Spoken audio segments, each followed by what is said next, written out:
ಮಾಡಬೇಕು ಅಂತ ಹೇಳಿದ್ದಾರೆ. ಅದರ ಬಗ್ಗೆ ಆಲೋಚನೆಗಳು ನಡೆದವು.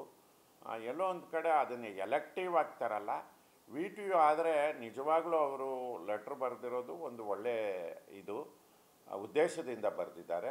ನಮ್ಮ ಮಕ್ಕಳು ಹೊರದೇಶದಲ್ಲಿ ಹೋಗುವಾಗ ಎಲ್ಲ ಲ್ಯಾಂಗ್ವೇಜ್ಗಳನ್ನು ಅವರ ಅಂಡರ್ ಗ್ರ್ಯಾಜುಯೇಟ್ ಪ್ರೋಗ್ರಾಮ್ ಲೆವೆಲಲ್ಲಿ ಕಲೀಲಿ ಅಂತ. ಅದಕ್ಕೆ VTU ಅವರು ಲೆಟ್ರ್ ಬರೆದ ನಂತರ ಒಂದು ಕಮಿಟಿಯನ್ನು ರಚನೆ ಮಾಡಿದೆ. ಯಾಕೆ ಒಂದು ಪ್ಲ್ಯಾಟ್ಫಾರಮನ್ನು ಮಾಡಿ ಎಲ್ಲ ಲ್ಯಾಂಗ್ವೇಜ್ಗಳನ್ನು ನಾವು ಆ ಪ್ಲ್ಯಾಟ್ಫಾರಮ್ಗಳ ಮೂಲಕ ವಿದ್ಯಾರ್ಥಿಗಳು ಕಲಿಯುವಕ್ಕೆ ಅವಕಾಶ ಮಾಡಿಕೊಡೋಣ. ಅವ್ರು during course of examination, during the course of their 4 year ಗ್ರ್ಯಾಜುಯೇಷನ್ನಲ್ಲಿ ಟೈಮ್ ಸಿಕ್ಕಾಗೆಲ್ಲ ಕಲೀಲಿ ಅಂತ ಅವಕಾಶವನ್ನು ಮಾಡಿಕೊಡ್ತೀವಿ. ಆನ್ಲೈನ್ ಪ್ಲ್ಯಾಟ್ಫಾರಮ್, ಮ್ಯಾಂಡೇಟ್ರಿ ಇಲ್ಲ, ಆಪ್ಷನ್ನು. ಇವೆಲ್ಲ ಆಪ್ಷನ್ನು.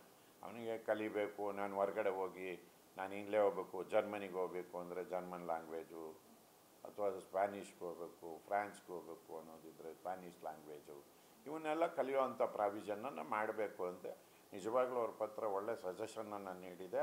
ಅದನ್ನು ನಾವು ಥಿಂಕ್ ಮಾಡಿರಲಿಲ್ಲ.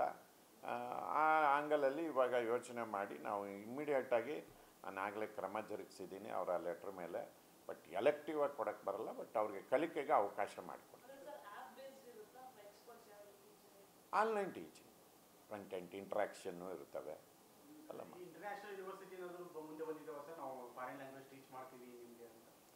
ನಾವೇನು ಅವ್ರ ಹತ್ರ ಇಂಟ್ರಾಕ್ಟ್ ಮಾಡಿಲ್ಲ, ಬಹುಶಃ ಕೇಳಿದ್ರೆ ಬರ್ಬೋದು. ಮುಂದಿನ ದಿನಗಳಲ್ಲಿ ನೋಡೋಣ. ಈಗ ಅವರು ಪತ್ರ ಬರೆದು ನಮ್ಮ ರಿಕ್ವೈರ್ಮೆಂಟ್ ಇದೆ ಅಂತ ಹೇಳಿದ್ದಾರೆ. ನಾವು ಅದನ್ನು ಆ ದಿಕ್ಕಿನಲ್ಲಿ ಯೋಚನೆ ಮಾಡಿ ಇವತ್ತು ಪ್ಲ್ಯಾಟ್ಫಾರಮ್ಗಳನ್ನ ಎಸ್ಟಾಬ್ಲಿಷ್ ಮಾಡೋಕ್ಕೆ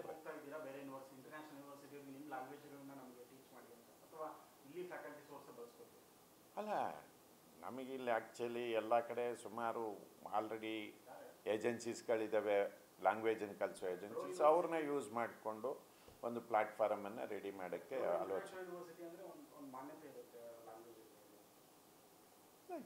ಎಲ್ಲರೂ ಅಷ್ಟೇ ಲ್ಯಾಂಗ್ವೇಜ್ ಕಲಿಸಿದ ಮೇಲೆ ಅದೇ ಪರ್ಪಸ್ಗಲ್ವಾ ಇಟ್ಕೊಂಡಿರ್ತಾರೆ ಲ್ಯಾಂಗ್ವೇಜ್ ಕಲಿಸೋಕ್ಕೆ. ಅವ್ರನ್ನೇ ಉಪಯೋಗಿಸ್ಕೊಂಡು ಕಲಿಯೋಣ. ಅದಕ್ಕೆ ಅಲ್ಲಿಂದೇನು ನಾವು ಉಪಯೋಗಿಸ್ಕೊಳ್ಳೋ ಬದಲು ಇಲ್ಲೇ ಲೋಕಲಲ್ಲಿ ಎಷ್ಟೋ ಜನ ಜರ್ಮನ್ ಕ್ಲಾಸಸ್ ಅಟೆಂಡ್ ಮಾಡ್ತಾರೆ, ಎಲ್ಲ ಆನ್ಲೈನಲ್ಲಿ ಅಟೆಂಡ್ ಮಾಡ್ತಾಯಿದ್ದಾರೆ. ಇವತ್ತು ಜರ್ಮನ್ ಕಲಿತಾ ಇದ್ದಾರೆ. ಅಂಥ ಒಂದು ಏಜೆನ್ಸಿಗಳನ್ನ ನಾವು ಬಳಸ್ಕೊಂಡು ನಮ್ಮಲ್ಲಿ ಒಂದಾಗಿಸ್ಕೊಂಡು ಅವರನ್ನು ಉಪಯೋಗಿಸ್ಕೊಂಡು ಮುಂದಿನ